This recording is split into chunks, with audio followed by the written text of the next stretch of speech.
championships with those guys, and just really a truly exciting day for Lakers Nation and the fans, knowing that those two pillars of the franchise will be with us for a long time.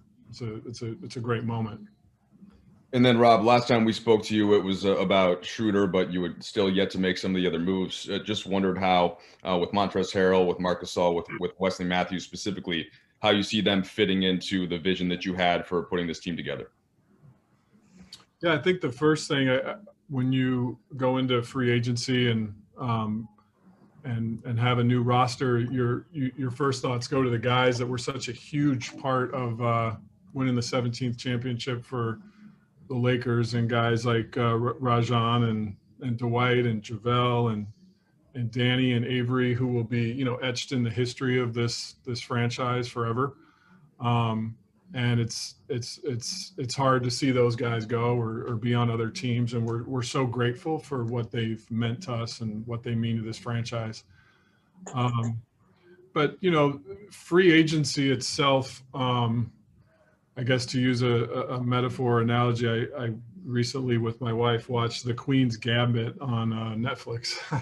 I don't know if anyone's watched that show, but free agency is a little bit like playing a game of simultaneous chess with 29 other teams, and they're all really smart, and they have their plans and their boards, and they're going to make their moves. And we've thought out our various chess moves that we can make, and you never know exactly how the game's going to be played out. I think if you watch that show on Netflix, you see the ins and outs of chess and how to study the board, but you don't know until you play the game how it's going to go. But I think to come out of it with some of the new players we were able to sign, Montrezl Harrell, and you said Dennis Schroeder we picked up in the trade, Wes Matthews, Marc Gasol, and then bringing back some of the core players from last year's team, we're excited that the work we put into it, the preparation that the front office put into it, panned out where we feel like we have a strong roster. Okay, we're going to go to Bill Oram, please. Hey, Rob, good to see you again. Last time we talked to you, you said you weren't going to be complacent with this as you approach this offseason, and I think that there's been quite a bit of overhaul for a team that won a championship. And I'm curious how you approach this offseason in terms of really wanting to keep your foot on the gas, and how different you see this team being in terms of the way it will play, and what gives you confidence that you guys can recapture some of the, for lack of a better term, magic or chemistry that you guys had that carried you to that title. Well, I think Frank Vogel and his coaching staff have made it really clear that the identity of this team is centered on sort of defense and just playing gritty, tenacious basketball. When you have talented guys like LeBron and AD, things on the offensive end are going to work themselves out. But if you look at the guys we added, Schroeder, I think, is a pit bull of a defender. Montrezl Harrell is one of the hardest playing players in the NBA, just the way he brings it every night. I think Marc Gasol, a defensive player of the year, who is one of the highest IQ players in today's game. So, and then Wesley Matthews, who's been just a standout 3-and-D guy. So I think it's really building a team around the identity of kind of how the coaching staff wants to coach. And that's with defense and high basketball IQ and grit. And that's how we built it. Those threads and those themes can run through a franchise and can continue because, it's just the natural part of sports that players will come and go. But if you have that identity and who you are and how you will play, that'll endure. And that's what this team's about right now.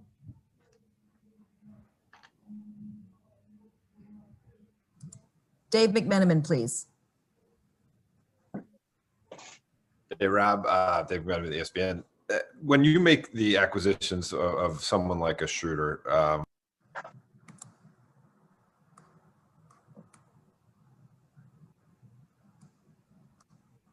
hey, Rob, Dave.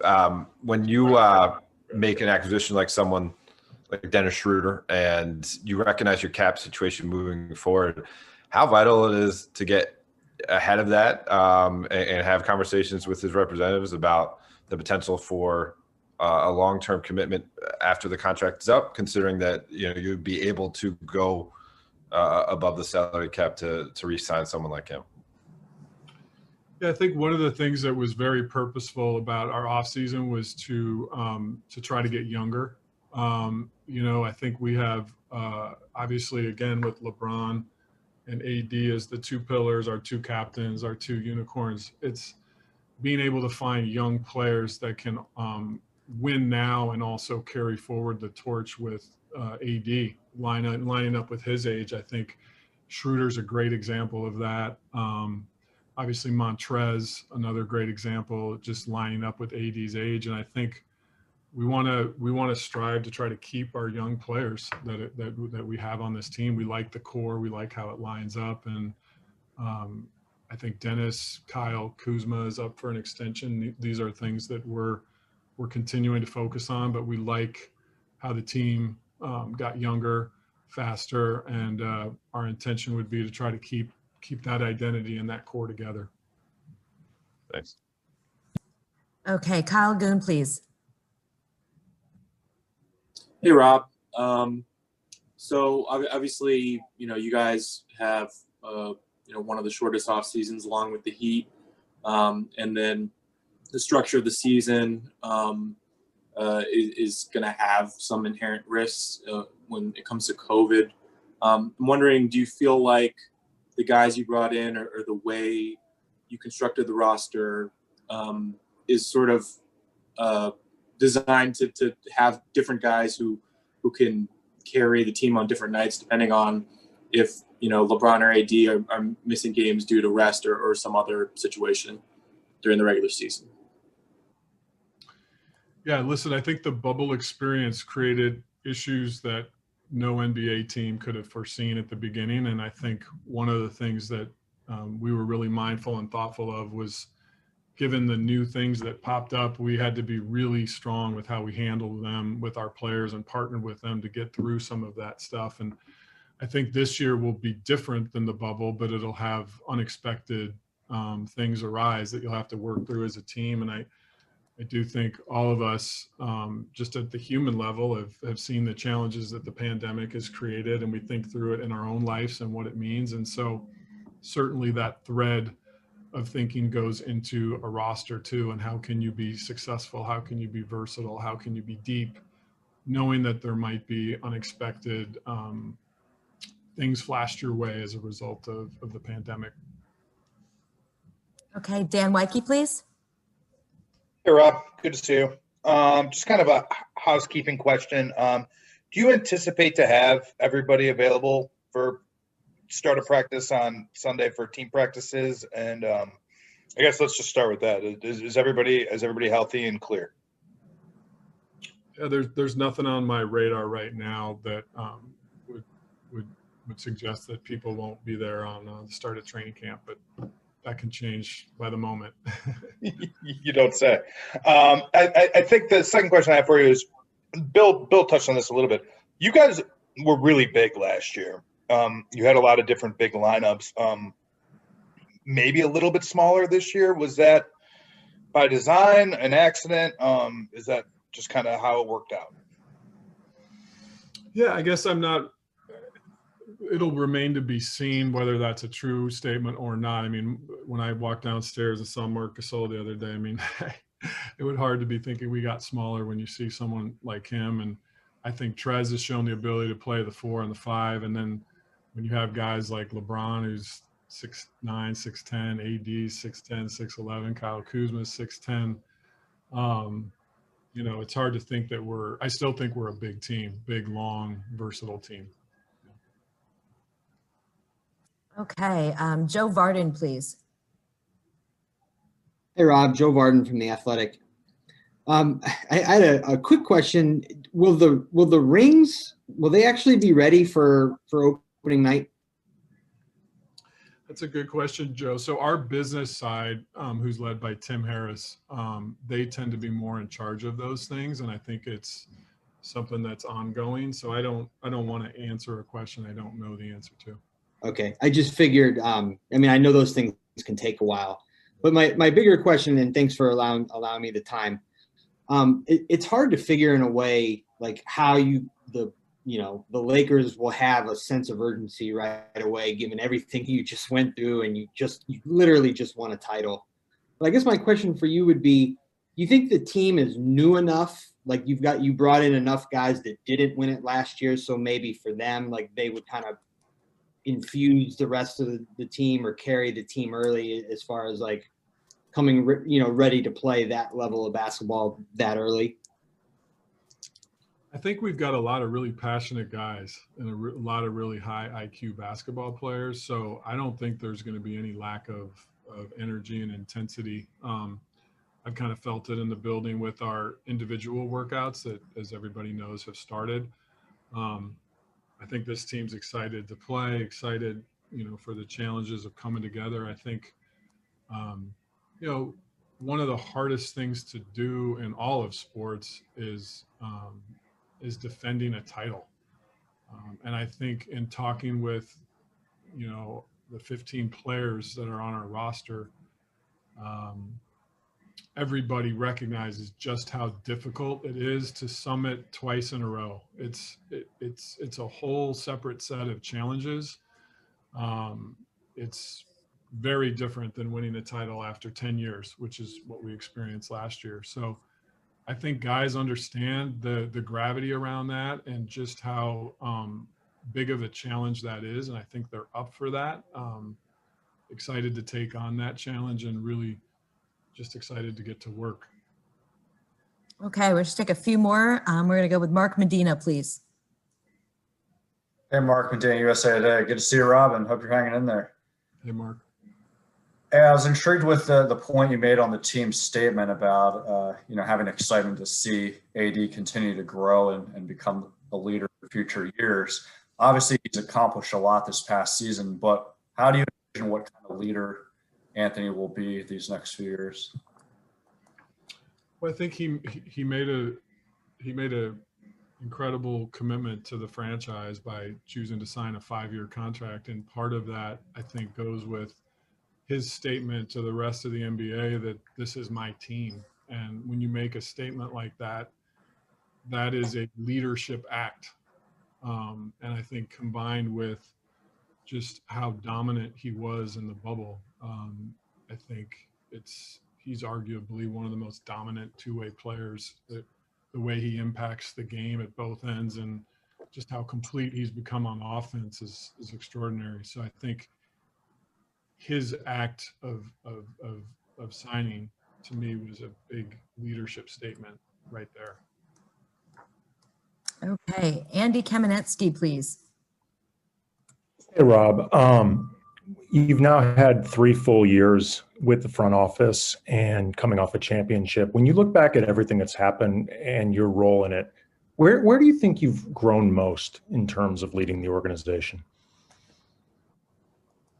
Maybe a question best asked for people that work, side by side. But I think the thing that is in me that's grown the most is just gratitude for this place. I think being able to work with a wonderful governor like Jeannie, who, as I've said before, is she leads with intelligence and with her heart, which is a rare combination in leadership. Getting to work with Linda, who is a trusted advisor to her, and just the other wonderful people in the front office. I think I'm just grateful to have been a part of it for 3 years. And now when we get to see the accomplishments from last season, I think it just fuels our passion and desire to work harder and just to keep going. I think Dr. Buss has formed the core of who we are, and we want to carry forward his vision for this franchise. And by having great players here and by being a team that's a contender and that works hard and tries to deliver to the fans every ounce of energy we have. And I think I'm grateful for the opportunity to work in a place like this. Okay, we're going to go with Mike Bresnahan. Yeah, hey, Rob, thanks for the time today. Really appreciate that. You've mentioned Montrez a couple of times already. Obviously, he got the lion's share of your free agent spending money. What made you target him as the biggest guy to go after in free agency with his unique skill set and whatnot? It's easy. I mean, he stands for everything that we want to stand for, which is, again, that sort of nasty grit, competitive, every play is a winning play. Every 50-50 ball is mine. He's a terror and a beast to play against. And the energy he brings is, it's palpable already. Just having him in the building. I was downstairs yesterday and I said, I feel like, when you walk in, the electricity in the building like spikes or something, and all the lights get brighter, because he just has that enthusiasm and passion for the game and for competition. And to get a chance to sign a player like him is such a privilege. So, and I think some of the guys that we were able to sign and bring back too. I think KCP was such an important standout for us. Again, his two-way abilities in the bubble, and Caruso is continuing to grow. He plays with that same grit and grind. And Markieff Morris, we just love his versatility, his ability to play small ball 5, to play stretch 4. Just an incredible teammate and hard worker. So, to a man, I could go through the whole roster. We're excited about the guys we have this year for sure. Okay, Kyle Goon. Hey Rob, just had a follow up. It's not a lot of guys who it might seem like a savvy move to lock them up through the age 38 season, but obviously guys signed a 2-year extension for LeBron right after he's the runner-up for MVP. I was wondering to the extent that you can talk to us about those discussions and that decision process to get LeBron under contract through 2023. What was important to you in going through those negotiations, and what value do you think LeBron will kind of continue to bring the franchise as he gets older? I don't. The game, it's the way that LeBron plays is just so rare. Has the game seen a player at 6'10" that can do the things he does? I think, of course, Magic is another one of those incredibly unique players that LeBron's game is not at all just built on athleticism. His game is built on IQ, strength, just his size, and his experiences. I think that he's going to continue to, because of those gifts, he's going to continue to be a dominant player well beyond what maybe the regular, ordinary NBA player would be able to do. So it wasn't even a debate for us. It was something that was very clear. And we think he's going to be effective and provide extraordinary value for every year he decides to play as a Laker. And I think what was especially satisfying and exciting about this is I think that now you can see with the legacy he's establishing as a Laker, that his greatness will be defined here. And I'm sure he'll hang many jerseys someday, but we hope one of those will be a Lakers jersey. Okay, Brad Turner. How you doing, Rob? E.T., good to see you, man. Likewise. Hey, in your conversations with other executives and people around the league, with the virus going the way it is right now, have you guys had any sort of discussions of another potential bubble situation for even a short period of time? That's not a framework that has come up on the GM calls with the league up to this point.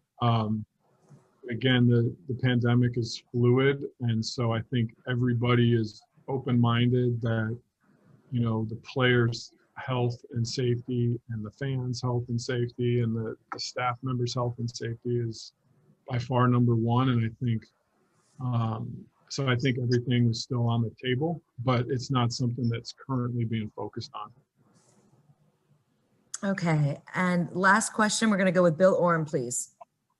Hey, Rob, just to follow up on some of the AD stuff, there's been such a trend of superstars signing short-term deals to maximize their earning potential and to maintain their flexibility. LeBron did it, AD did it.